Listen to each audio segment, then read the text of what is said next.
ধূমপান স্বাস্থ্যের পক্ষে ক্ষতিকর, ইহা ক্যান্সারের কারণ। Smoking is injurious to health, it causes cancer.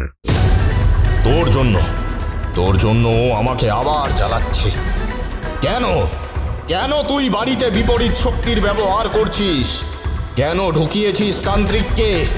শয়তান, বেঈমান, তোকে আমি আশ্রয় দিলাম আর তুই? শেখর, তুই এসেছিস?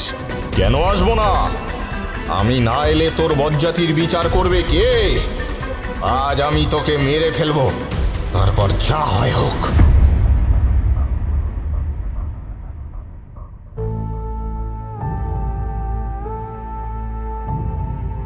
নেহাত পরীক্ষার ছলে মানুষ সুস্থ জীবনে বিপদজনক ব্যস্ততা ডেকে আনে, ভাঙিয়ে ফেলে অপশক্তির ঘুম। শেখর মজুমদার নিজের ভুলে উপদেবীর গ্রাস হয়েছে। সে নিজেকে বাঁচাতে গ্রাস হতে বাধ্য করেছে মাধব ঘোষকে। কিন্তু নির্দোষ মাধব কি এভাবে বেঘরে মরতে পারে? না, পারে না। তারানাথ মাধব আর উপদেবীর মাঝে ঢাল হয়ে দাঁড়ান। তারপর কি হলো জানতে হলে শুনতে থাকুন তিনি তার কলমে তারানাথ তান্ত্রিকের গল্প উপদেবীর গ্রাস।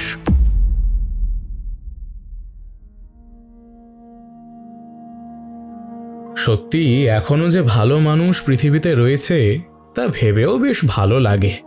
কিশোরী বেশ ফুরফুরে মেজাজেই বলল। আমি বললাম, হ্যাঁ ঠিকই বলেছ। বেনারসের মতো একটা অন্য দেশে পরিবার নিয়ে বড় বিপদেই তো পড়তে হয়েছিল। ওই কাঞ্জিলাল দম্পতি না থাকলে হালে পানি পাওয়া যেত না। কিশোরী তখন মাথা নেড়ে বলল, তা তাদের একবার বাড়িতে নেমন্তন্ন করেছ তো? তুমি তো বললে তারা আদতে বেনারসের বাসিন্দা নন। হ্যাঁ, পৈতৃক বাড়ি কলকাতাতেই, বছর দুয়েক ওখানে রয়েছেন চাকরি সূত্রে। বললাম আমি। আসলে হয়েছে কি, গৃহিণীর মানত ছিল কাশীধামে যেতে হবে পুজো দিতে। তাই বেশ একটা লম্বা ছুটি মঞ্জুর হওয়ায় সপ্তাহ দুয়েক আগে রওনা দিতে হয়েছিল। ছোট ছোট ছেলেমেয়েরা তো খুবই খুশি, তাদের মাও আহ্লাদিত। এই যেমনটা হয় আর কি, ঘুরে বেড়ানো, কেনাকাটা, এইসব ব্যাপারে পরিবারের আর সকলেই থাকেন একেবারে খোশ মেজাজে। শুধু যে বেচারি এইসব যজ্ঞের হোতা মানে কর্তা ব্যক্তি, তারই হয় মর্ম যন্ত্রণা।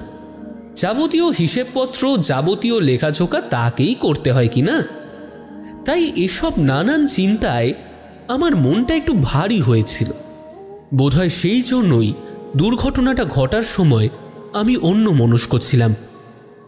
সেখানে ধর্মশালা বা কোনো পান্থশালায় উঠিনি। পরিবার নিয়ে থাকতে হবে বলে একটা ছোট বাড়ি ভাড়া নিয়েছিলাম। বাড়িটা বেশ ভালো, গঙ্গার ধারে, দৃশ্য মনোরম। কলেজে পড়ার সময় কবিতা লেখার প্রতিভা ছিল। এখন অবশ্য কলম চলে সাহেবি ফরমাসে। তবুও মনের গভীরে বোধহয় কবি সত্তাটা লুকিয়ে ছিল। সে বাড়ির খোলা জানালা দিয়ে প্রবাহিত গঙ্গাধারা দেখা যায়, বিশেষত দিনের শেষে বিকেলে যখন সূর্যের রং কমলা। তখন ইচ্ছে করে তরঙ্গ হাতড়িয়ে একটা কাগজ কলম খুঁজে তারপর ওগো ওগো শুনছো, শিগগিরই এসো এদিকে। যেসব পুড়ে যেতে বসলো গো, তাড়াতাড়ি এসো, শিগগিরই এসো এদিকে। কি হলো, কি হয়েছে? আমি বুঝতে পারিনি কখন স্টোভ থেকে আগুন লেগে গেছে। এবার কি করি বলো তো? ছেলে মেয়েগুলো ঘুমোচ্ছে, দরজাটা যে দাউ দাউ করে জ্বলছে গো। কি সর্বনাশ, জল আনতে হবে তো। বলেই আমি ছোট ঘরটার বাইরে বেরোলাম। দৌড়ে কুয়ো থেকে জল তোলার সময়টুকু নেই। কি করি, লোহার বালতি ভর্তি করে চাগিয়ে নিয়ে আমি জল নিয়ে গেলাম একবার দুবার। কিন্তু ইতিমধ্যেই পর্দার আগুন দরজার কাঠে লেগে গেছে। গৃহিণী চেঁচামেচি করছেন, কিন্তু এই জায়গাটা বড়ই ফাঁকা ফাঁকা। তাছাড়া এই সময় আর কেই বা থাকবে? এখন আশেপাশে সমস্ত ঘাটগুলোয় সন্ধ্যা আরতির আয়োজন হচ্ছে। সকলে তো তাই দেখতে সেখানে জোট বাঁধে। আর ছেলে মেয়েগুলো অচেনা জায়গায় এসে সারাদিন ঘোরাঘুরি করছে। গৃহিণী মনের সুখে মন্দিরে মন্দিরে পুজো দিচ্ছেন আর ব্যাগ ভর্তি করছেন যা মন চায় তাই কিনে।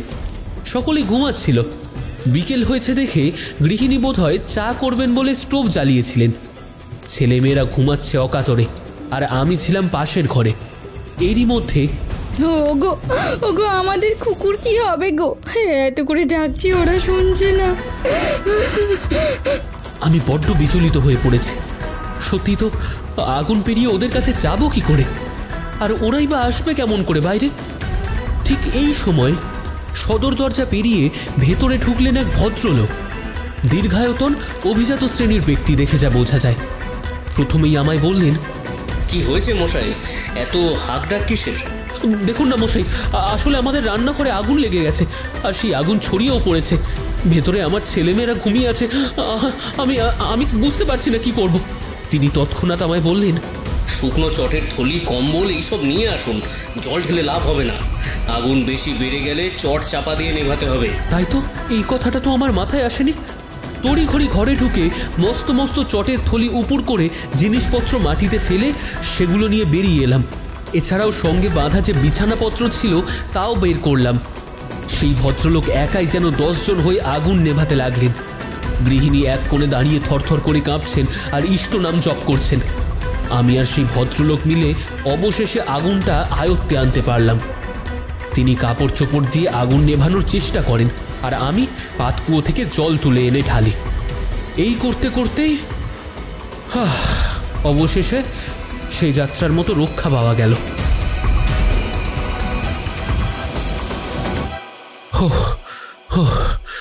আপনি না থাকলে মশাই, আজ আজ নিশ্চয়ই বড় বিপদ হয়ে যেত।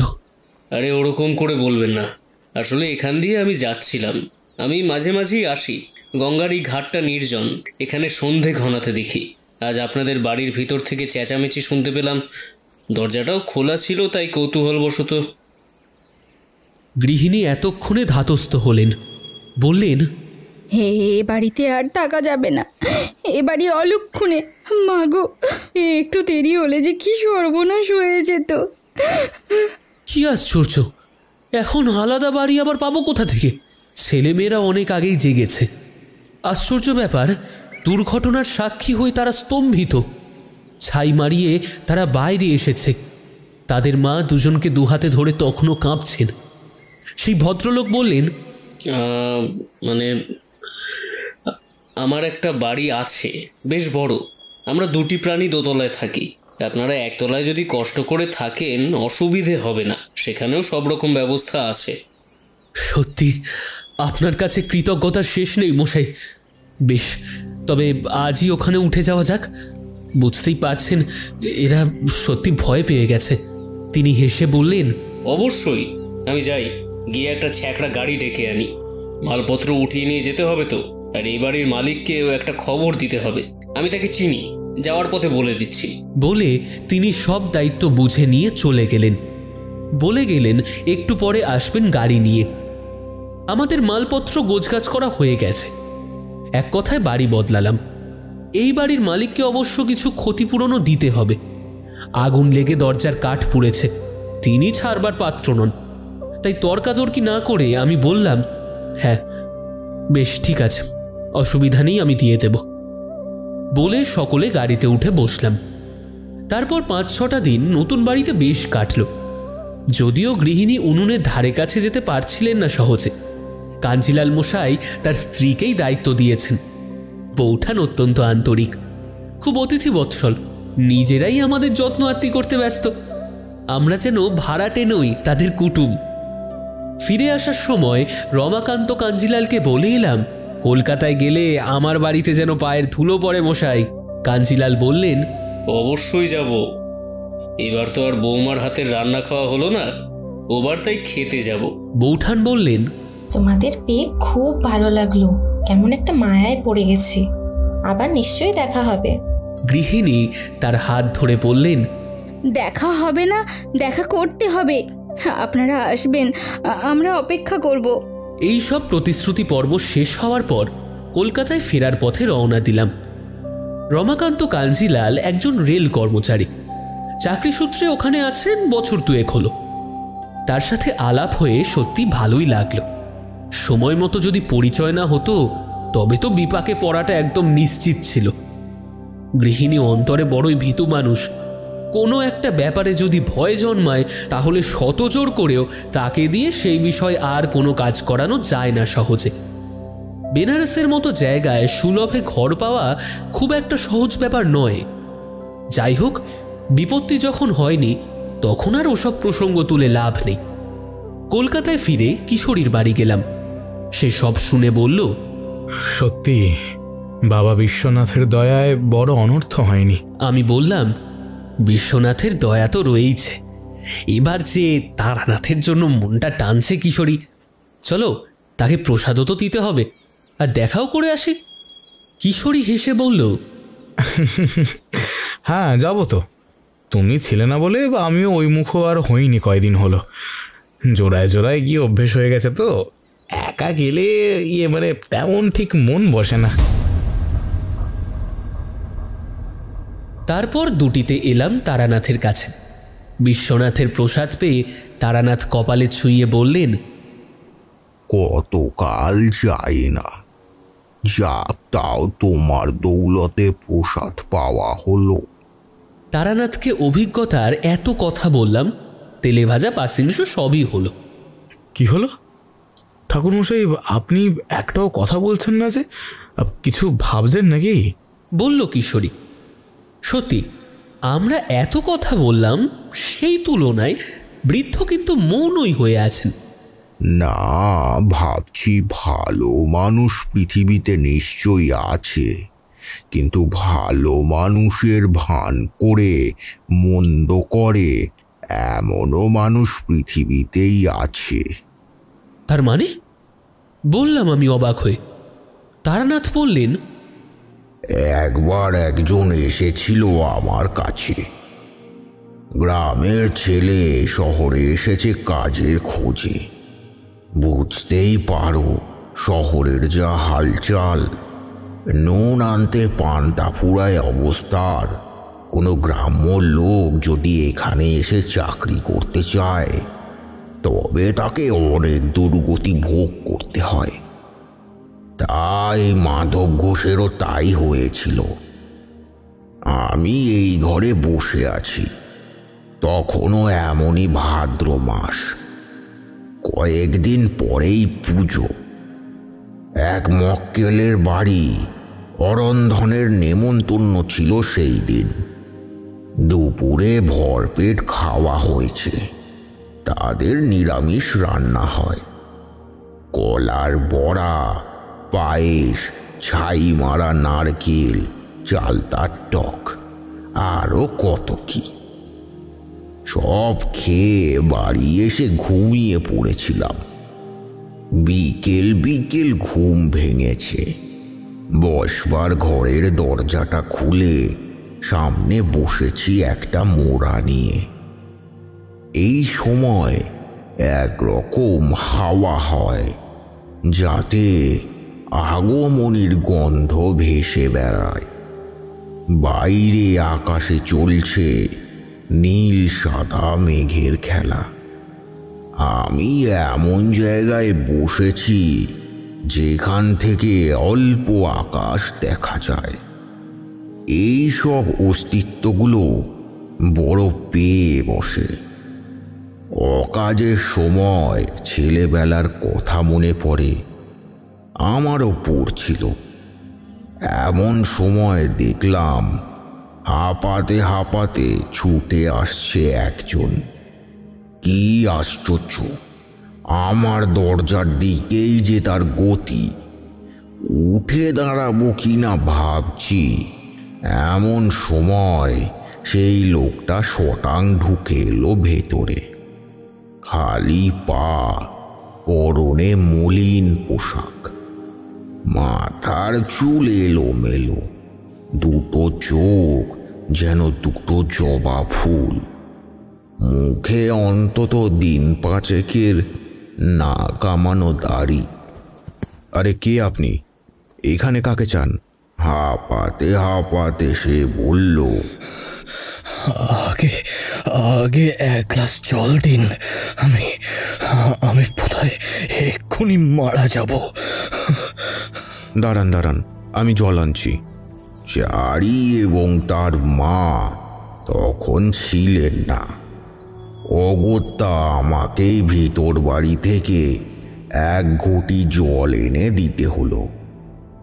জলটা খেয়ে সে এক নিমেষে ঘটি খালি করে দিল। তারপর বলল,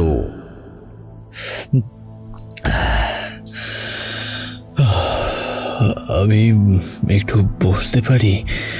দাঁড়িয়ে থাকতে আর পারছি না। হ্যাঁ, নিশ্চয়ই। আমি তাকে আর একটা মোড়া এগিয়ে দিলাম। সে বলল, দরজাটা বন্ধ করে দেওয়া যাবে না? আমার না খুব ভয় করে। ও যদি... ও মানে কার কথা বলছেন? ওর নাম তো জানি না। হ্যাঁ, তবে ও সাক্ষাৎ সর্বনাশিনী। দরজাটা কথা শেষ না করে সে খুব ভীত চোখে দরজার দিকে চেয়ে রইল। আমি দরজাটা বন্ধ করে দিলাম বাধ্য হয়ে। বুঝতে পারছি মানুষটা বেশ চিন্তিত। দরজা বন্ধ করার পর বললাম, আপনার নাম কি, আর এখানেই বা কি দরকার? আমার নাম মাধব ঘোষ। শুনেছি আপনি নাকি অনেক বড় মাপের তান্ত্রিক। ভূত, প্রেত, পিশাচ এইসবের বিপদ আপদ দূর করতে পারেন। সেই ভরসায় আপনার কাছে এসেছি। বড় মাপের তান্ত্রিক কিনা তা আমি নিজেও জানি না, তবে হ্যাঁ, আপনি বাকি যেসব কথা বললেন সেসব ব্যাপারে আমি কিছু নিয়মকানুন জানি। কিন্তু আপনি আমার কথা শুনলেন কোথায়? সে একটু ম্লান হেসে বলল, আমাদের গ্রামে। আমি হুগলির এক গ্রাম দাঁড়হাটা থেকে আসছি। আপনি ওদিকে একবার গিয়েছিলেন, আপনার হয়তো মনে নেই। আনন্দমোহন, সেই যে এক যক্ষিণীর কবলে পড়েছিল, মনে নেই? সহজ ঠাকুরের কথা মনে নেই আপনার? সহজ ঠাকুর নামটা শুনেই বুকের ভেতর মোচড় দিল। মনে থাকবে না আবার? তার কথা তো ভোলারই নয়। তার গানটি এখনো কানে বাজে সময় অসময়ে। বললাম, আপনি সহজ ঠাকুরকে চেনেন? হ্যাঁ, চিনি। আমাদের পাশের গ্রামেই তো তার বাস। তার মুখেই শুনেছি আপনার কথা। কলকাতায় যখন আসি তখন ইচ্ছে ছিল আপনার সঙ্গে দেখা করে যাব। আসলে সহজ ঠাকুর আপনার কথা খুবই বলেন। সে আমাকে এক প্রকার বলেই পাঠিয়েছেন আমি যেন একবার খোঁজ করে আপনার সংবাদ নিয়ে যাই। ভেবে ভালো লাগলো যে সহজ ঠাকুরও আমার কথা মনে রেখেছে। বললাম, বেশ, ঠাকুরকে গিয়ে বলবেন আমার কথা। কিন্তু আপনি কি শুধু আমার সংবাদ নিতেই এসেছেন? না না, তা নয়। আমি আসলে অন্য একটা কারণে এসেছি। আসলে আমি এখন যে বাড়িতে থাকি সেই বাড়িতে না একজন থাকে আমারই সঙ্গে, কিন্তু দিনের বেলা সে জড়বস্তু হয়ে পড়ে থাকে এক কোণে। কিন্তু রাত হলে একটু একটু করে যেন প্রাণ পায় সে। অবশেষে গভীর রাতে তার প্রচণ্ড খিদে, সে সাংঘাতিক ভীষণ ভয়ের। আপনি যেসব কথা বলছেন তার বেশিরভাগটাই হেঁয়ালি। একটু সহজ করে বলুন তো কার কথা বলছেন, আর যে বাড়িতে আপনি থাকেন সেই বাড়িই বা কোথায়? আগে আমার এখনকার বাসস্থান হলো চিতপুরে। ওখানে মজুমদার বাড়িতে আমি আজ এই 1 সপ্তাহ মতো এসে আছি। আপনি কি ওই বাড়িটা ভাড়া নিয়েছেন? না না, বাড়ি ভাড়া নেব কি করে? বাড়ি ভাড়া নেওয়ার পয়সা যদি থাকতো তবে তো এই বিপদে পড়তেই হতো না। গ্রাম থেকে শহরে এসেছি। জানেন, আমি অনেক কষ্ট করে বিয়ে পাশ করেছি। গ্রামে তো আর শিক্ষিত মানুষের তেমন সংস্থান হয় না। আবার লেখাপড়া শিখে হাল বলদ নিয়ে মাঠে যেতেও ইচ্ছে করে না। সেই জন্যই শহরে আসা, একটা মোটামুটি ভদ্রস্থ চাকরি জোগাড় করতে। পরিবারের সঙ্গে বাগবিতণ্ডা হয়েছে অনেক, ওদিক থেকে কোনো সাহায্য পাইনি। নিজের জমানো যা সামান্য খুদ কর ছিল তাই নিয়েই আসা। এখানে এসে প্রথম 2 দিন বড় নাকাল হতে হয়েছিল। শিয়ালদা স্টেশনে শতরঞ্জি পেতে শুয়ে থাকি, খুব খিদে পেলে চাল ভাজা ছোলা সিদ্ধ কিনে খাই।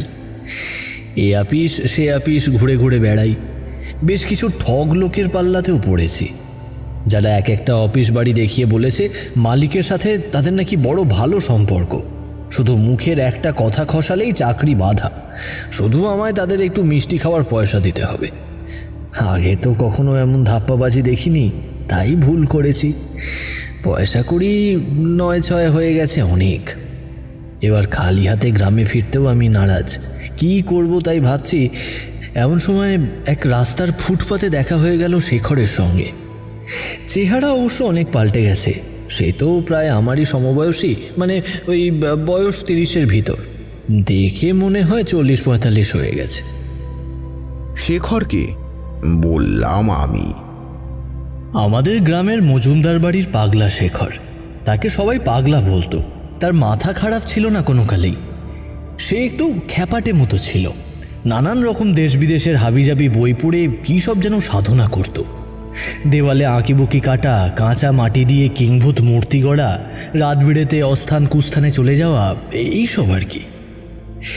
তা সে যখন একবার গ্রামের শ্মশানে গিয়ে এক অমাবস্যার রাতে চিতায় না পুড়ে পড়ে থাকা এক আধখাওয়া পোড়া মরা তুলে এনে নিজের বাড়িতে ভজকট কি একটা সাধনা করতে শুরু করলো, তখন সেই কথা জানতে পেরে গ্রামের মোড়ল তাকে গ্রাম ছাড়া করল। শেখর অবশ্য আসার আগে সবাইকে শাসিয়ে এসেছিল। আজকে আমায় তোরা এইভাবে তাড়িয়ে দিচ্ছিস, কিন্তু দেখবি একদিন তোদের এই আমার পায়ে এসে পড়তে হবে। সে শুধু একবার জাগুক, তারপর আমি তোদের ব্যবস্থা করব। বলে শেখর চলে আসে। সবাই জানতো সে জন্ম পাগল, তাই কেউ বিশ্বাস করেনি ওর হুমকিতে।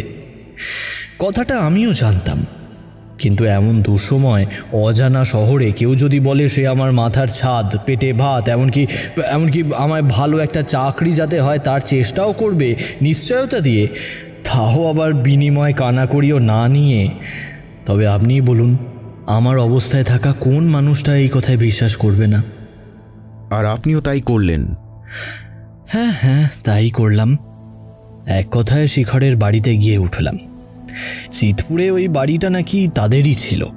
আসলে মজুমদারদের অবস্থা একসময় খুব ভালো ছিল। শহরে বাড়ি, গ্রামে বিঘার পর বিঘা চাষের জমি, মস্ত ভদ্রাসন, এইসব তাদের বরাবরই ছিল। যদিও তাদের বাড়িতে এখন সে ছাড়া আর কোনো মানুষ নেই। মজুমদার বংশে 1 বছরের মধ্যে পরপর মৃত্যু এসেছে। শেখরের বুড়ো বাবা, বিধবা পিসি, দাদা, বৌদি, তাদের ছেলে মেয়ে এবং মারা যাওয়া এক বোনের 5 সন্তান, চাকর বাকর, সবাই মরে গেছে 1 বছরের মধ্যে। সে কি, এমন মরক কিভাবে হলো? কি বলি বলুন তো, তারা সবাই মরেছে রক্তাল্পতায়। কবিরাজ সেটাই বলেছিলেন, কিন্তু রক্তাল্পতা অসুখটা তো ছোঁয়াচে নয়। কি করে এক পরিবারের মানুষ এইভাবে উজাড় হয়ে গেল তা ভেবে তিনিও কুল পাননি। সে যাই হোক, বলতে গেলে শেখর আমায় ঠাকুর যত্ন করে তার বাড়িতে আনলো। আমি মনে মনে ভাবলাম সত্যি মানুষটা ভালো। এই যে এত বড় বিপদে পড়েছি, নিজের পরিবারের লোকজনও ঘাড় পাতে নেই সময়, সেখানে শেখর আমায় ছায়া দিচ্ছে। প্রথম 2 দিন ভালোই কাটলো। রাধা বাড়া করে এক কাজের লোক। শেখর সারাদিন ঘুমায় আর রাতের বেলায় বাড়ির বাইরে চলে যায়। কখন ফেরে আমি জানি না। ঘুম থেকে উঠে সকাল সকাল আমিও বেরিয়ে পড়ি। পরের ওপর ভরসা করে বসে থাকলে তো আর চলে না, নিজের মতো ব্যবস্থা করতে হবে। ঘোরাঘুরি আমার জারি আছে। একদিন সকালে বেরোবো, এমন সময় শেখর এসে দাঁড়ালো আমার সামনে। তাকে দেখে আমার বড় ভয় হলো। ভয় কেন? কেমন যেন অদ্ভুত চোখমুখ হয়ে গেছে তার। মাংসের দোকানে যে কসাই পাঁঠা কেটে গুছিয়ে বিলি করে, অনেকটা তেমন যেন তার হাবভাব। ব্যবহারে আমার প্রতি তার যত্ন আছে, কিন্তু মমতা নেই। বলল, কি হবে এত ঘোরাঘুরি করে? শুধু শুধু শরীরের রক্ত জল হবে। তুই বরং এখানেই থাক। বলছি তো, আমি খুব ভালো ব্যবস্থা করছি তোর জন্য। খাওয়া দাওয়া কর, ঘুমা, সুস্থ সবল থাকতে হবে তো। কিরে, কি বললাম বুঝতে পারলি? হ্যাঁ, বুঝতে পারছি। খাওয়া দাওয়া তো আমি করছি শেখর, আর সারাদিন ঘুরে শরীর ক্লান্ত থাকে, তাই রাতে আমি বেশ ঘুমোই। তুই ভাবিস না। ভাববো না? আমি না ভাবলে কে ভাববে শুনি? শোন, আজ আর তুই বেরোস না, আজ এখানেই থাক। আমি আজ নিজের হাতে রান্না করে তোকে খাওয়াবো। তুই রাঁধতেও পারিস? অবাক হলাম। মজুমদার বাড়ির ছেলে হাত পুড়িয়ে রাঁধে, এও কি সম্ভব? যার মুখের কথা খসলে 10-12টা কাজের লোক হুকুম তামিল করতে ব্যস্ত হয়ে থাকতো, তাদেরই একজন শেখর মজুমদার আমায়, মানে এক গ্রাম্য গোয়ালা সম্প্রদায়ের চাষির ছেলেকে রেঁধে বেঁধে খাওয়াবে বলছে। আমি সত্যি অবাক হলাম। শেখর সত্যি সত্যি বদ্ধ পাগলের মতো অট্টহাসি হেসে উঠল, বলল,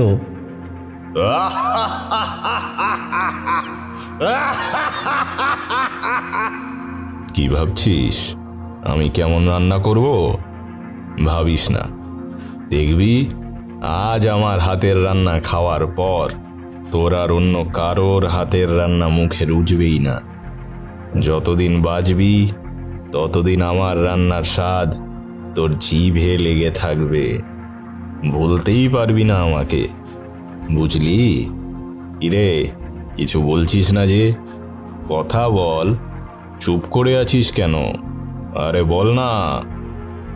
হ্যাঁ নিশ্চয়ই, তুই খুব ভালো রান্না করতে শিখেছিস হয়তো। আসলে এখানে তো আর পরিবারের কেউ নেই, তাই কাজের লোকেদের রান্নায় অরুচি হলে নিজে থেকেই রান্না বান্নার চেষ্টা করে ও হয়তো শিখেছে, আমি ভাবলাম। তাই বললাম, বেশ তো, তবে তুই রান্না কর। বলছি, আমাকে যদি কিছু সাহায্য করতে হয়, আমি ভাত ফোটাতে পারি। যদি বলিস তো মশলাপাতি বেটে দিতে পারবো। দেখ, রান্না বান্না ব্যাপারটায় আমার কোনো পুরুষাসিত অভিমান নেই। মহাভারতে ভীমসেন বিরাট রাজ্যে প্রধান পাচকের কাজটি করেছেন একসময়। তুই চাইলে আমি তোকে সাহায্য করতে পারবো। বুক কাঁপানো আতঙ্কের হাসি হেসে উঠল শেখর, বলল, সাহায্য? ঠিক বলেছিস, সাহায্যই তো করতে হবে তোকে, তবে এখন নয়, সে সময় হলে আমি তোকে বলবো। এখন শুধু আমার কাজ, তুই রান্নাঘরের ধারে কাছেও আসিস না, এলে আমার অসুবিধা হবে। তুই ঘরে থাক, বই পড়, সময় মতো চান করে নিবি। যখন ডাকবো তখন খাওয়ার ঘরে আসবি, তাহলেই হবে। আচ্ছা বেশ, ঠিক আছে, আমি বললাম। শেখর চলে গেল। আমি খুব অবাক হলাম। সেদিন কোনো চাকর বাকরকেও দেখতে পেলাম না। সকালে জলখাবার তৈরি করে তারা। হ্যাঁ, শেখর হয়তো খায় না, কিন্তু মজুদ তো রাখতে হবে। এছাড়াও ঘরদোর ঝাড়পোছ করা, দোকান বাজার করা, যাতায়াত, এসব তো লেগেই থাকে তাদের। অথচ আজ কারোর দেখা নেই। আমি বাইরে যাওয়ার পোশাক বদলে আবার ঘরে ঢুকলাম।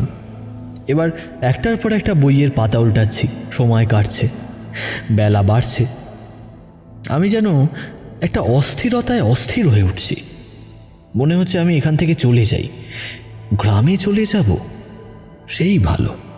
সেখানে সব নিজেদের লোক আছে, গেলে কি আর ফিরিয়ে দেবে? কিন্তু হঠাৎ গ্রামে যাওয়ার কথা মনে এলো কেন?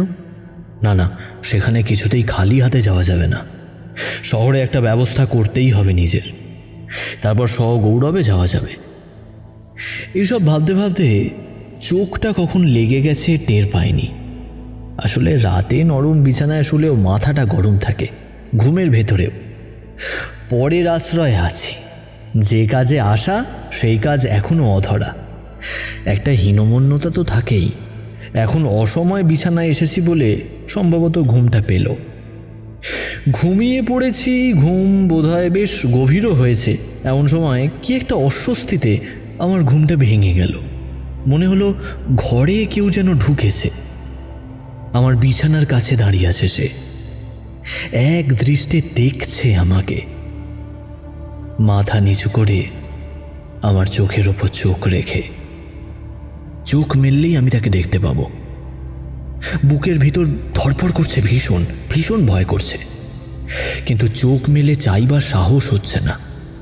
আশ্চর্য, কি হচ্ছে এইসব? চোখ মেলতে যাব, যা হয় হোক, আগে তো দেখতে হবে ব্যাপারটা কি। কিন্তু চোখ চাওয়ার আগেই আমি ছোঁয়াটা পেলাম। কিসের ছোঁয়া? বললাম আমি। না, একটা নয়, একজোড়া কাঁকন চুরি পড়া মেয়েলি হাতের শীতল ছোঁয়া আমার পায়ের পাতার ওপর। কে? চমকে পা সরিয়ে নিয়ে আমি উঠে বসলাম। চমকে তাকিয়ে আছি, চারপাশে খালি, কেউ নেই। দরজাটা বন্ধ হয়ে আছে। তাহলে ঠিক ওই সময় গন্ধটা আবিষ্কার হলো। একটা খুব মিষ্টি গন্ধ, যদিও খুবই উগ্র। তবুও আমার মনে হলো গন্ধটা খুবই ভালো। আর এই গন্ধটা যে সঙ্গে করে এনেছিল তারই ছোঁয়া পেয়েছি আমি। কিন্তু বন্ধ দরজার ভেতরে এসে এলো কেমন করে? আমি তাড়াতাড়ি বিছানা থেকে নামলাম, দরজা খুলে বাইরে উঁকি দিলাম। কারো সারা শব্দ নেই। বাইরে বাতাস ঘরে আসতেই গন্ধটা মিলিয়ে গেল। আমি খানিকক্ষণ বোকার মতো দাঁড়িয়ে থেকে ভাবলাম, হয়তো ভুল করেছি, স্বপ্নই দেখেছি হয়তো। গন্ধটা সেই স্বপ্নেরই, কিন্তু ঘুম ভাঙার পর গন্ধটা পেলাম। সেটা স্বপ্ন হবে কি করে? শেখর হেঁকে ডাকলো, মাধব, মাধব, খাবি আয়। আমি পায়ে পায়ে খাবার ঘরের দিকে গেলাম। গিয়ে দেখি এলাহি ব্যাপার, 4-5 রকমের পদ বড় বড় পাত্রে ঢেলেছে শেখর। ভাত খেতে দিয়েছে আমায়, যদিও ভাতের রংটা কেমন ঘোলাটে, আর ভীষণ সুগন্ধি ধোঁয়া উঠছে তা থেকে। আসন পেতে শেখর বসলো, বলল, বস বস, সব ঠান্ডা হয়ে যাচ্ছে যে, খেয়ে বল কেমন হয়েছে। আসনে বসে এক গ্রাস ভাত মুখে তোলার আগেই নাকে আঘাত করলো গন্ধটা। হাত কেঁপে গেল আমার। তাতে এক দানা ভাত মাটিতে পড়তেই হাহা করে উঠল শেখর। এ কি, খাবার নষ্ট করছিস? তোর কি কোনো কাণ্ডজ্ঞান নেই? জানিস এই সব কত কষ্ট করে জোগাড় করতে হয়েছে আমায়? তুই সাবধানে খা, একটাও ভাত যেন মাটিতে না পড়ে। ভূমি স্পর্শ করলে এক এক তিল করে মোহিনী ক্ষমতা নষ্ট হয়ে যাবে যে। আমি অনেক কষ্ট করে ব্যবস্থা করেছি, খেয়ে নে, খা বলছি। হ্যাঁ হ্যাঁ, খাচ্ছি, কিন্তু এত গন্ধ, মানে তুই কি ভাতে আতর মিশিয়েছিস? আতর কোথায় পাবো? এ তো আতর নয়, এ হলো আবেশ। এর গন্ধ একবার যাকে ধরে তাকে আর ছাড়ে না। বাজারে কেনা আতর তুই 1 দিন লাগাবি, 2 দিন লাগাবি, 3 দিনের মাথায় ঠিক পুড়িয়ে যাবে না? বল। কিন্তু আবেশ কোনো দিনও ফুরোবে না। এ হলো শিকার তন্ত্র। ও সব তুই বুঝবি পরে, সময় লাগবে। এখন খেয়ে নে তাড়াতাড়ি। তার ধমকে বাধ্য হয়ে আমি একগাল ভাত মুখে দিলাম, আর দিতেই গা গুলিয়ে বমি উঠে এলো আমার। কি মুখে দিয়েছি আমি? এটা ভাত নয়, কেমন এটা আধসিদ্ধ দানা দানা স্বাদ। নুন ঝাল মিষ্টি কোনো স্বাদে নেই, আবার সব কিছু যেন মিশে আছে স্বাদে। আমার কষ্ট হচ্ছে দেখে ভাতের থালা টেনে সরিয়ে নিল শেখর। এক বাটি তরকারি এগিয়ে দিয়ে বলল, তোর দ্বারায় হবে না দেখছি, একটুও জোর নেই। নে এটা খা, একটুও নষ্ট করিস না, সবটা খা। আমি তরকারির পাত্রে চুমুক দিলাম। একই ব্যাপার, তবে এতে সুগন্ধটা নেই, একটা অন্য রকমের চাপা দুর্গন্ধ আছে, অনেকটা ওই আগের দিন ভেজে রাখা জোলো মাছের মতো। কোনো খাবারটাই আমি ঠিক মতো খেতে পারছি না দেখে শেখর খুব রেগে গেল। বলল, তুই দেখছি আমায় আরো বিপদে ফেললি রে। এতদিন কি তোকে তাহলে খাইয়ে পড়িয়ে আমার ভুল হলো? আমি এবার একটু অপমানিত বোধ করলাম। তাকে তো আমি বলিনি আমায় খাওয়াতে বা পড়াতে, যেচে সে আমার উপকার করতে এসেছিল। তবে এখন সে আমায় এমন খোঁটা দিচ্ছে কেন? বললাম, দেখ ভাই, অনেক হয়েছে, আমি আজই এই বাড়ি ছেড়ে চলে যাই। ব্যবস্থা যদি কিছু হওয়ার থাকে তবে তা বাইরে থেকেই হোক। আসন ছেড়ে উঠতে যাব এমন সময় শেখর ছোঁ মেরে আমার একটা হাত চেপে ধরল। বলল, কোথাও যাওয়া হবে না। যাবি বলে কি তোকে এত তরিবোধ করে খাওয়াচ্ছি? কি হয়েছে মাধব, আমার উপর রাগ করলি? রাগ করিস না ভাই, আসলে কষ্ট করে রেঁধেছি তো, তুই খেতে পারছিস না দেখে বড্ড কষ্ট হচ্ছে তাই। ঠিক আছে, তোকে এই সব খেতে হবে না, তুই বরং একটু বস, আমি পায়েসটা নিয়ে আসি। বস বস, আমি পায়েসটা নিয়ে এক্ষুনি আসছি, উঠবি না কিন্তু। বলে সে প্রায় পাগলের মতো হাসতে হাসতে রান্নাঘরের দিকে চলে গেল। আমার পেটে খিদে, মুখে বিষাদ, বিরক্তি আর মাথায় পাগল শেখরের হাত থেকে নিস্তার পাওয়ার চিন্তা। একটু পরেই শেখর এলো, একটা পিতলের গোল বাটি ভরে সাদা রঙের কি যেন একটা নিয়ে এলো। কাছে এসে বলল, আমি খাইয়ে দিচ্ছি, হা কর। আমি বেশ অস্বস্তিতে পড়লাম। বললাম, না না, তার কি দরকার, তুই আমায় দে, আমি খেয়ে নিচ্ছি।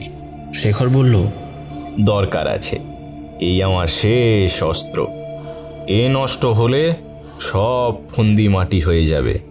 খেয়ে নে, খেয়ে নে, হা কর, কর না, আমি খাইয়ে দিচ্ছি তো। বলে সে আমাকে জোর করে হাঁ করালো, তারপর মুখে ঢেলে দিল ওই আঠা আর তরলের মাঝামাঝি পদার্থটা। আপনি খেয়ে নিলেন? হ্যাঁ, খেতেই হলো। কেমন একটা পচা গলা জিনিস, মিষ্টি নয়, আবার মিষ্টিও বটে। যুব মধু, বললাম আমি। আগে যুব মধু, সেটা কি জিনিস? কিছু দ্রব্য আছে যা খুব গুরুহতন্ত্রক্রিয়ার কাজে ব্যবহৃত হয়। এও সেই রকম এক গোপন দ্রব্য। এই মধুর উৎপত্তি সুপ্রাচীন যুগে, ঠিক কবে তা বলা যায় না। সর্বত্যাগী মহাতেজী অঘরীরা কিছু সাধনায় এই দ্রব্য ব্যবহার করেন। উগ্রতার চরমে পৌঁছালে তবে এই কারণ রস সহ্য হয় কারো। সাধারণ ব্যক্তির হওয়ার কথা নয়, এটি আসলে এক মাদক জাতীয় দ্রব্য। বুঝতে পারিনি, কিন্তু উপায় ছিল না, তাই শরীরে নিতে হলো। মনে আছে, আমি সেখানেই মাথা ঘুরে জ্ঞান হারিয়েছিলাম। জ্ঞান যখন ফিরে পেলাম তখন দেখি আসনের উপরে শুয়ে পড়েছি। সামনে অবশ্য খাবার দাবার কিছু আর নেই। আমার থেকে কিছু দূরে বসে আছে শেখর। সে উবু হয়ে বসে সামনে পিছনে দুলছে। আর ওই মূর্তি দেখে সদ্য ফিরে পাওয়া জ্ঞানে আমার আবার আতঙ্ক জন্মালো। কথা বলতে গিয়ে দেখলাম গলাটা কেমন যেন ধরে এসেছে। তাও অনেক কষ্টে বললাম, শেখর, ওটা কি খাওয়ালি তুই আমাকে? হ্যাঁ, তুই তুই ওটা কি খাওয়ালি? আমার শরীরটা অসাড় লাগছে কেন? শেখর বলল, অসাড় লাগছে? আমাকে বলতো আর কি কি হচ্ছে তোর? তুই কি কিছু দেখতে পাচ্ছিস? না, তেমন আলাদা করে তো কিছু দেখছি না। সত্যিই তাই, খাওয়ার পরে বিজলি বাতি জ্বলছিল আগেও। খাবার ঘরে শেখর বসে আছে, যেমন আগে দেখেছি সব ঠিক তেমনই, আলাদা তো কিছুই নেই। তবে এখনো পরীক্ষা শেষ হয়নি। ঠিক আছে, সময় আছে, রাতে ঠিক হয়ে যাবে। রাতে? রাতে কি হবে? বললাম আমি। শেখর উঠে দাঁড়িয়ে বলল, আমি এবার একটু আমার ঘরে যাই। সকাল থেকে কত কাজ করলাম, তুই অসুস্থ হয়ে পড়লি বলে তোকে পাহারা দিচ্ছিলাম এতক্ষণ। এবার আমি একটু বিশ্রাম নেব, তুইও নিজের ঘরে চলে যা। বলে শেখর সেখান থেকে চলে গেল। আশ্চর্য, আমার শরীরটা এত খারাপ লাগছে যে একটু সাহায্য করলে আমি উঠে দাঁড়াতে পারতাম, কিন্তু কি আর করা, নিজেই উঠে বসলাম। তারপর কষ্ট করে দাঁড়ালাম। দরজা, দেওয়াল, স্তম্ভ ধরে ধরে নিজের ঘরে এলাম। বিছানার ওপর কোনো মতে শুলাম। মনে হচ্ছিল শরীরটা যেন বয়ে টেনে আনছি আমি। বেশ বাড়তি খাটুনি হচ্ছে। কাজ করতে গিয়ে হাঁপ ধরছে মাঝে মাঝে। কি এমন হলো এক মুহূর্তে যে এত অসুস্থ লাগছে? যেমন করেই হোক রাত পোহালে ভোরে আমি পালিয়ে যাব এখান থেকে। না না, শেখর পাগল বা অসুস্থ কোনো পর্যাতেই পড়ে না। কেমন যেন শেয়ানাদের মতন তার হাবভাব। আমি খুব বিচলিত হয়ে পড়েছি। তখন চোখের পাতা দুটো ভারী হয়ে গেছে। খুব বেশিক্ষণ খুলে রাখতে পারলাম না চোখ দুটো। আবার যেন কখন ঘুমিয়ে পড়েছি। আর সেই ঘুমের মধ্যেই ঘটল প্রথম দুর্ঘটনাটা। কি হলো? সেই কাকুন পড়া দুটো হাত এবার আমার কপালে। সুগন্ধের বাড়াবাড়ি, দম বন্ধ হয়ে এলো। চোখ মেলে তাকালাম। কি আশ্চর্য, আমার সামনে এক কিশোরী মেয়ে। ঝলমলে অলংকার আর বাহারি বস্ত্র তার পরনে। সে খুবই লাবণ্যময়ী, কিন্তু তার সৌন্দর্য যেন সূক্ষ্ম নয়। কি এক প্রয়োজনে সে আমার কাছে এসেছে। চোখ দুটো রাতে জ্বলা চতুষ্পদ প্রাণীদের মতো সবুজ। কে কে কে কোনো মতে বললাম আমি। সে হাত সরিয়ে নিল কপালের উপর থেকে। তারপর কোনো উত্তর না দিয়ে বেরিয়ে গেল আমার ঘরের বাইরে। তা ঠিক সেই মুহূর্ত থেকে আমার শরীরে অসহ্য যন্ত্রণা শুরু হলো। মনে হলো আমার গায়ের রক্ত কেউ যেন শোষণ করে নিচ্ছে কোনো এক যন্ত্রের মাধ্যমে। আমি ছটফট করছি বিছানার ওপর। গলা থেকে শব্দ বেরোচ্ছে না। প্রচণ্ড প্রচণ্ড অসহায় হয়ে কষ্ট ভোগ করছি। এমন করতে করতে আবার অজ্ঞান হয়েছিলাম। যখন জ্ঞান হলো, মাথার কাছে খোলা জানলাটা দিয়ে সকালের আলো ভেতরে এসে পড়েছে। জানলা তো কাল রাতেও খোলা ছিল, তবে বাইরের আলো ঘরে আসেনি কেন? ভাবলাম আমি। শরীর খুব দুর্বল। এক রাতেই 10 বছর বয়স যেন বেড়ে গেছে। তবুও প্রাণের দায় বিছানা ছেড়ে ঘরের বাইরে বেরোলাম। বাড়ির ভিতর আমি ছাড়া যেন আর কোনো জনপ্রাণী নেই। না থাক, আমিও থাকবো না, বেরিয়ে যাবো এক্ষুনি। সকাল হয়ে গেছে। একবার বাইরে যেতে পারলেই এদিকে আর কোথাও ঘুরবো না। দরকার নেই চাকরির। কপালে যদি চাষাবাদ করাই লেখা থাকে তবে তাই হোক। যে করে পারি শিয়ালদায় গিয়ে গাড়ি ধরে সোজা গ্রাম। সঙ্গে অবশ্য টাকা পয়সা তেমন নেই। রেলবাবুদের হাতে পায়ে পড়ে বিনা টিকিটে গাড়িতে চাপবো, সেও ভালো, তবে এই শহরে আর নয়। এইসব ভাবতে ভাবতে সদর দরজার কাছাকাছি এসে অবাক হলাম। কেন? দরজাটা কি খোলা ছিল না? না না, খোলাই ছিল। বিশ্বাস করুন, হাট করে খোলা ছিল। কিন্তু আমার বেরোনোর পথ নেই। কেন, শেখর ছিল সামনে? না। তবে কি আর কেউ বলা কি উচিত হবে? বলা ভালো। কি বলতে? একটা মূর্তি, উচ্চতায় 2 হাত। দেবী মূর্তি? মানে দেখে তো তাই মনে হলো। দেবী সর্বাঙ্গে অলংকার, পরনে সুন্দর বস্ত্র, তবে ত্রিনয়নী নন, 2টি চোখ। এমনই শানিত তার মুখশ্রী, যা দেখলে তৃপ্তি না হয়ে আশঙ্কা হয় প্রাণে। মনে হয় এই মুখ কাউকে কিছু বলতে আসেনি, বলে না, শুধু ঠোঁট দুটো ফাঁক হয়ে সে পান করতে চায়।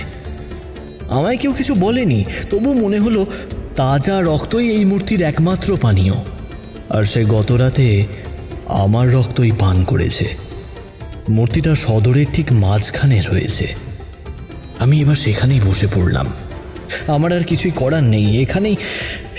এখানেই মরতে হবে পড়ে পড়ে। কিন্তু কেন? আপনি বেরিয়ে আসার চেষ্টা করলেন না কেন?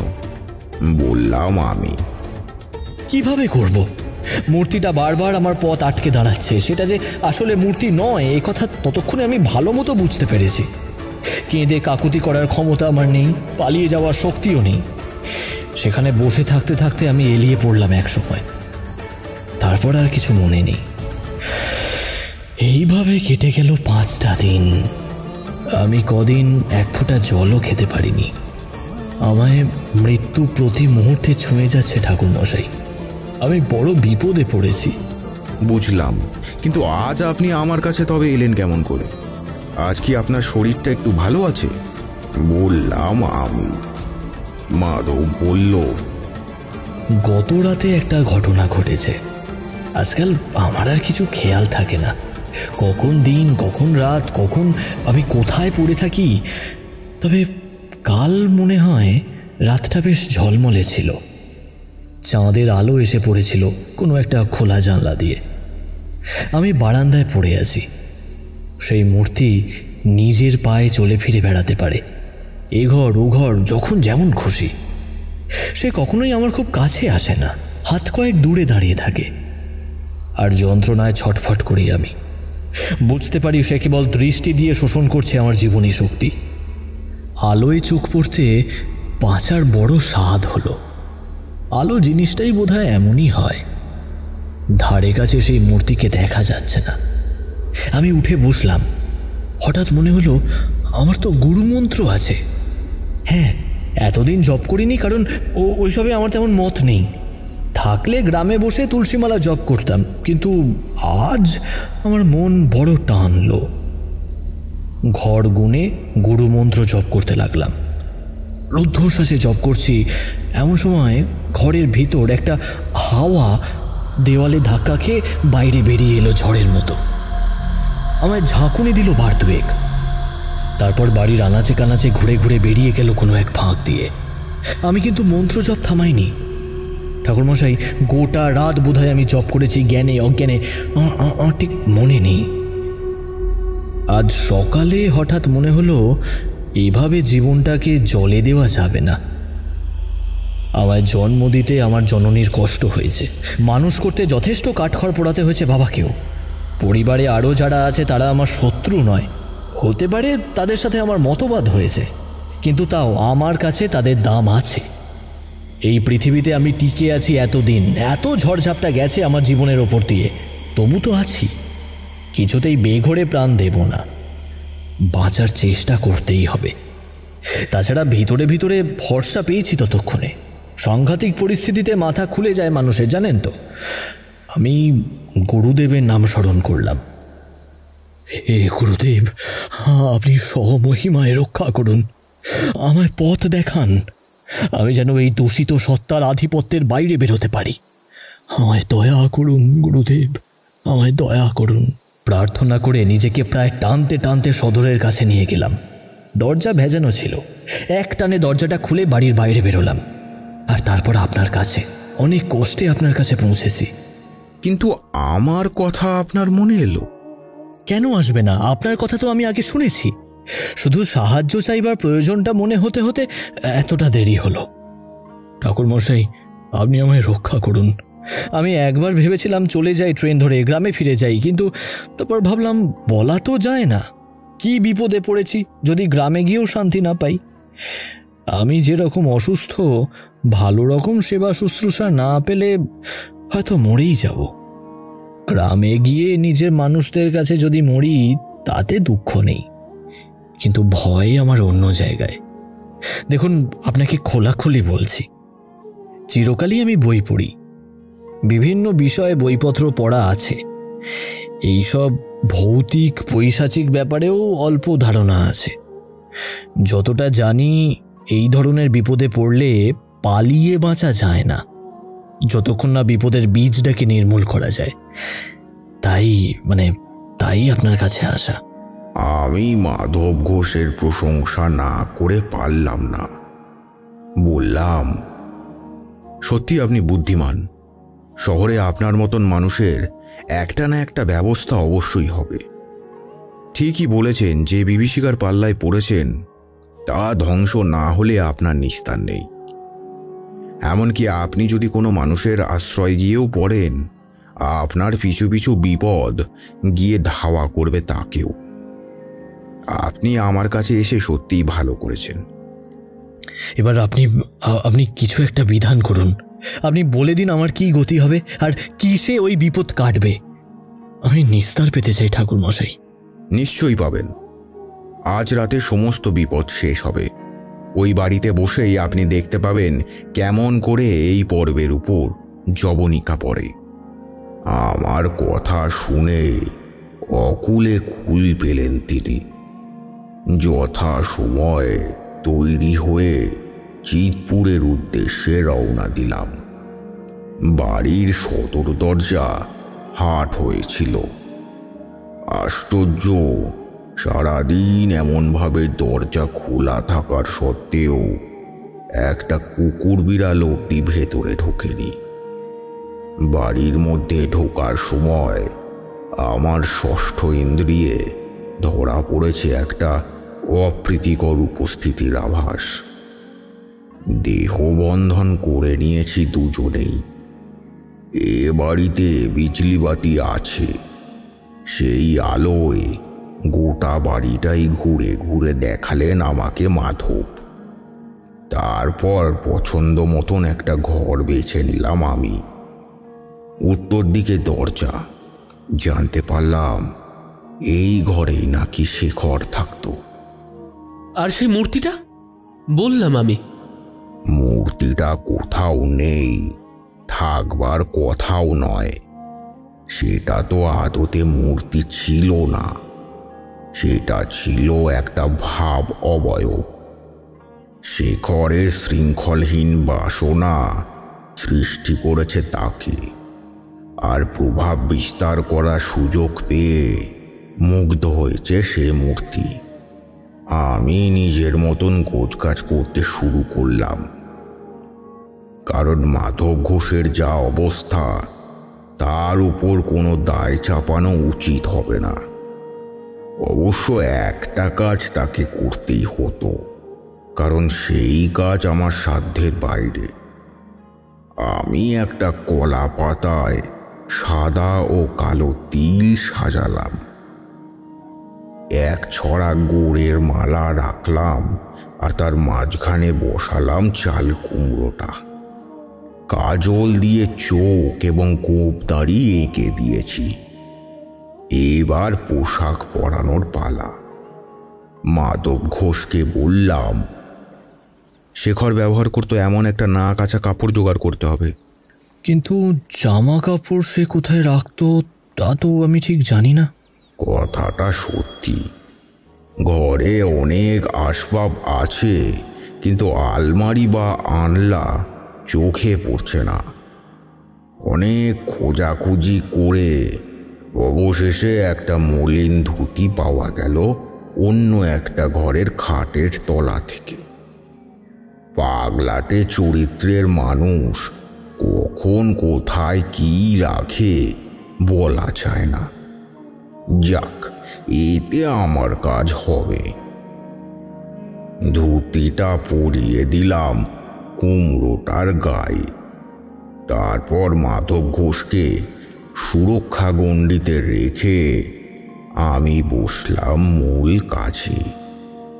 আমার দৃষ্টি চাল কুমড়োর উপর, আর মন এক সংকল্পে ব্যস্ত। আমি প্রাণপণে চাইছি শেখরের আত্মার অংশ এসে অবস্থান করুক এই সবজির মধ্যে। শেখরের গোত্র জানা ছিল না মাধব ঘোষের, তাই নিশ্চিতভাবে আমি আহ্বান করতে পারিনি।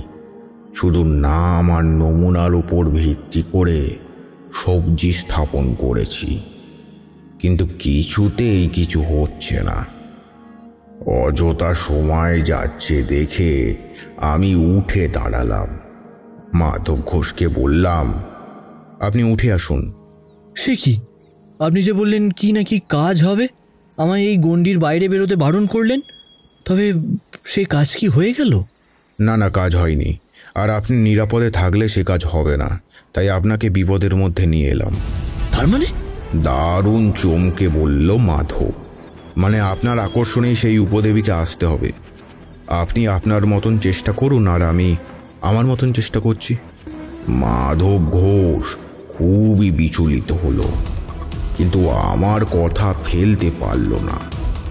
ঘরের বাইরে বেরিয়ে সে পায়চারি করতে শুরু করলো। সেই একই রকমভাবে ডাকছি শেখরের আত্মাকে। কিন্তু একটা জীবন্ত মানুষের আত্মা এইভাবে ডাকলে আসবে? বলল কিশোরী। নিশ্চয়ই আসবে। আমি তো আর সুস্থ আত্মাকে ডাকিনি, আমি ডেকেছি তার এক অংশকে। তাই এইটুকু হওয়া স্বাভাবিক তন্ত্রশক্তির খাতিরে বসে আছি। জ্বালানো ধূপকাঠি পুড়ে ছাই হয়েছে, সুগন্ধও মিলিয়ে এলো। এবার কি আশ্চর্য, আমি কি আজ বিফল হব? ঠিক এই সময় না না, আমাকে অমন করে ডেকো না, তোমার দৃষ্টি সরিয়ে নাও। বোকামি করছো মাধব ঘোষ। বাইরে বিলাপ না করে এতক্ষণে ঘরে চলে আসার কথা। তার সঙ্গে সেও আসবে। আমি এখান থেকে উঠতেই পারবো না। সামনে গেলেই আমার প্রভাবে তার প্রভাব নষ্ট হয়ে যাবে, আর চলে যাবে সে। কি হবে এবার? হঠাৎ একটা রুক্ষ পুরুষালী গলা কানে এলো। তোর জন্য ও আমাকে আবার জ্বালাচ্ছে। কেন কেন তুই বাড়িতে বিপরীত শক্তির ব্যবহার করছিস? কেন ঢুকিয়েছিস তান্ত্রিককে? শয়তান, বেঈমান, তোকে আমি আশ্রয় দিলাম আর তুই?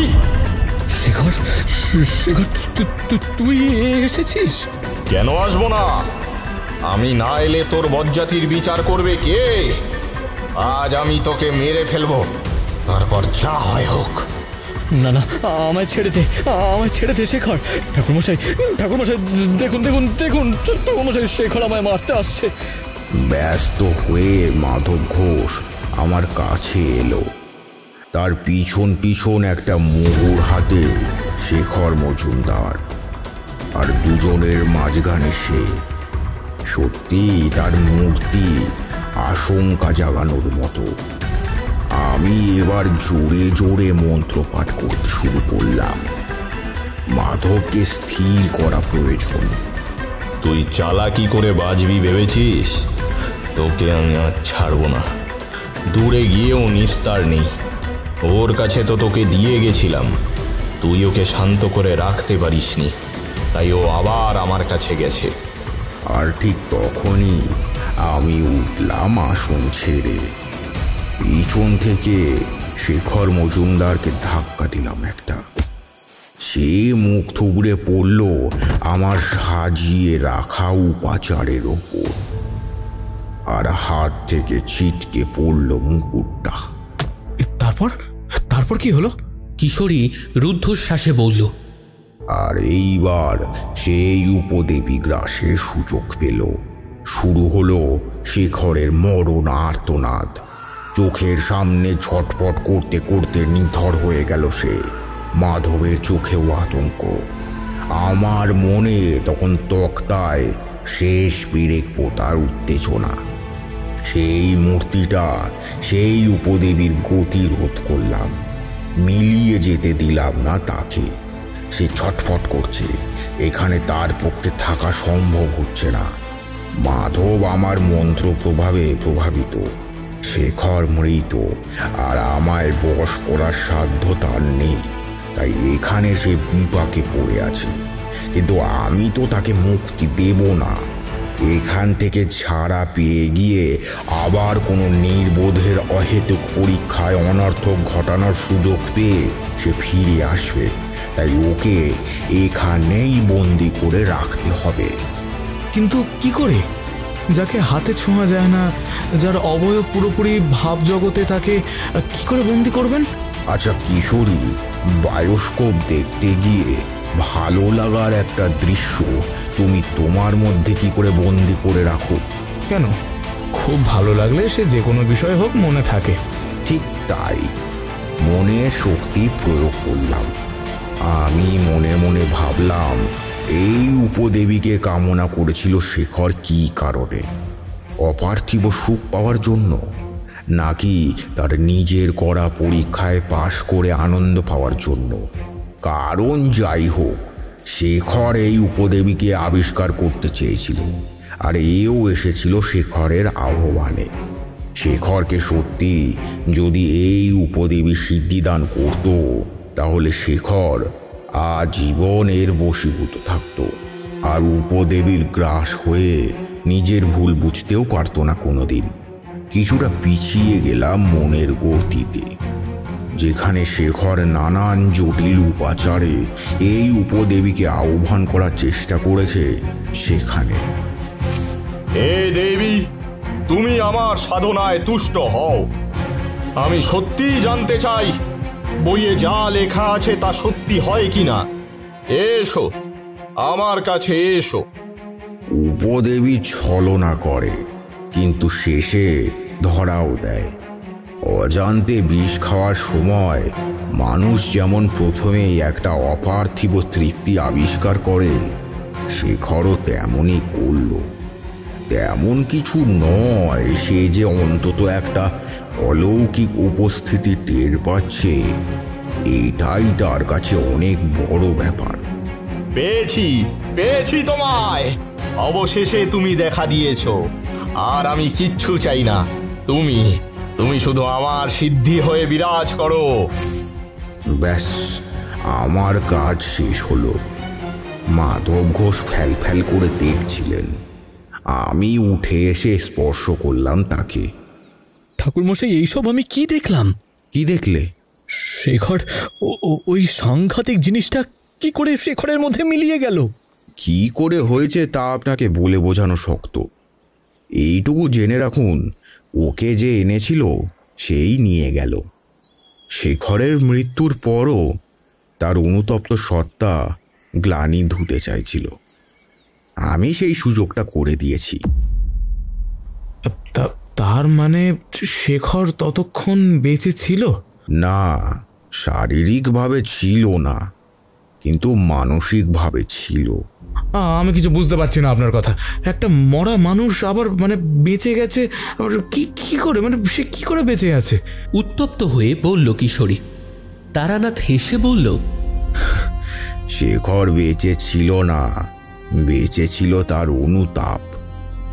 আমি যখনই অতীতের শেখরকে কল্পনা করেছি, তখনই সদ্যমৃত শেখরের আত্মার কষ্ট দেখতে পেয়েছি, শুনতে পেয়েছি তার গলা। আপনি আমায় এই অপরাধবোধ থেকে মুক্তি দিন।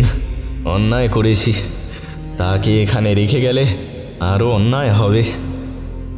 আমিও অন্তরে জবাব দিয়ে বলেছি, বেশ, আমি ওকে তোমার সঙ্গে মিলিয়ে দিচ্ছি, তুমি ওকে নিয়ে যাও। তারপর কি হলো বললাম আমি। মাধব ঘোষকে মোটামুটি বলে শান্ত করলাম, ফিরিয়ে আনলাম আমার সাথেই। পরদিন সকালে সে তার গ্রামে চলে গেল। এই পর্যন্তই। কিশোরী বলল, এই কাহিনীটা বড়ই সূক্ষ্ম সূত্রে গাঁথা, সহজে কিছুই ধরা যায় না। তারানাথ আর মোড়া ভাঙতে ভাঙতে বললেন, আমাদের জীবনটাই একটা সূক্ষ্ম সূচিপত্রের মতো, পরপর সবই লেখা আছে, শুধু কখনো অক্ষরগুলো পড়া যায় আর কখনো যায় না। যার চোখের দৃষ্টি যেমন আর কি।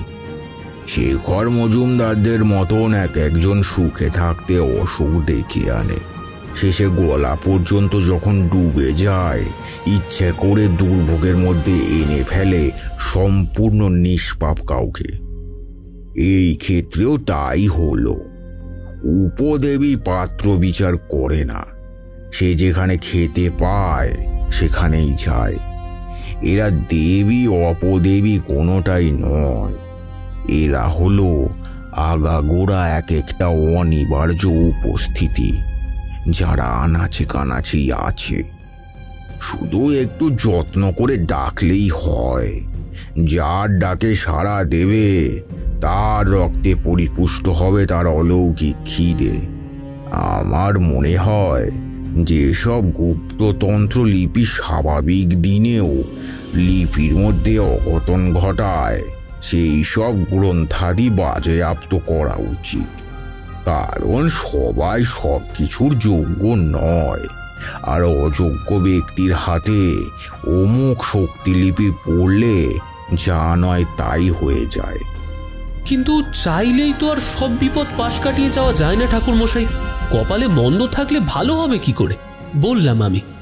তারানাথ বললেন, কথাটা ঠিক, তবে সৎসঙ্গ আর সচেতন সত্তা থাকলে অনেক সময় ভাড়া কাটিয়ে নেওয়া যায়। যেমন এই মাধব ঘোষ কলকাতায় এসেছে বহুদিন, কিন্তু বিপদে পড়ে আমার কাছে আসার বুদ্ধিটা তার মাথায় যথাসময়ে এসেছে বলেই উপদেবীর গ্রাস হতে হতেও সে বেঁচে গেল। এখানে আমি কেউ নই, আসল কারণ হলো সঠিক সময়ে নেওয়া সঠিক সিদ্ধান্ত। তাছাড়া সে দীক্ষিত, গুরু মন্ত্রের বলে অর্ধেক বিপদ কেটে গেছে তার। সাধে কি আর বলে, গুরুর মতন গুরু পেলে সাক্ষাৎ জমকেও ঠেকিয়ে রাখা যায়, কেবল গুরু নাম স্মরণ করে। কিশোরী বলল, সেই এবার দীক্ষাটা নিতে হবে। অনেকদিন ধরেই বাড়িতে কথা চলছে, সময় করে যাওয়া হচ্ছে না আশ্রমে। তা বেশ তো, সামনের একটা ছুটির দিন দেখে চলো, আমারও ও কাজটা বাকি রয়ে গেছে, বললাম আমি। বলা তো যায় না, কোনোদিনও যদি বাড়ির বসার ঘরে এসে কোনো নিলাম ঘর থেকে কেনা একটা অমনি কোনো বিপজ্জনক গুপ্তলিপির বই, আর তাতে বিদ্যে ফলাতে গিয়ে যদি ডেকে বসি কোনো উপদেবী টুপদেবীকে, তখন কি বিপদটাই না হবে বলো তো। তারানাথ তান্ত্রিক যদি মটলেনে না থাকেন, তখন কে বা সামাল দেবে এইসব বিপদের? হ্যাঁ, কথাটা বলে ফিক করে হেসে ফেলল কিশোরী। তারানাথ ঠিকই ধরতে পারলেন তার ঠাট্টাটা, তাই রেগে বললেন, উফ, অনেক হয়েছে, এবার তোমরা এসো। তোমাদের সাথে এইসব তুচ্ছ ব্যাপারে কথা বলাই আমার ঘাট। গল্পের মতন শোনো তো ভাই, ভাবো ব্যাপারগুলো কথার কথা। চোখের সামনে ঘুরতে দেখলে ওই ঘটনা, পরে 7 দিন ঘুম আসতো না রাতে। সত্যি যদি তোমরা অমন বিপদে পড়ো, তবুও আমি বাঁচাতে যাব না। তোমাদের একটু ঠেকে শেখা দরকার। খুব রেগে উঠেছিলেন তারানাথ, তাই আমি তাড়াহুড়ো করে বললাম, কি মুশকিল কি মুশকিল, কিশোরীর কথায় আপনি আবার এত রাগ করতে যান কেন? আপনি এত রেগে যান বলেই তো আপনাকে রাগায়। ঠাকুরমশাই, আমাদের সত্যিই যদি কোনো বিপদ হয় তেমন, আমি জানি আপনি মটলেনে থাকুন আর নাই থাকুন খবর ঠিক পাবেন। সেবার যেভাবে সিমডেকা থেকে ডেকেছিলাম সেভাবে আবার ডাকবো, আর আপনি ডাক পেলে না এসে থাকতে পারবেন না আমাদের জন্য। আমার কথায় তারানাথ গম্ভীর হলেন, বললেন, তোমাদের অন্য চোখে দেখি, তাই তোমরা আমায় অবিশ্বাস করলে বড় বেশি বাজে লাগে। আমি বললাম, আজ তবে আসি ঠাকুরমশাই। তারানাথ বললেন, এসো, সাবধানে যেও।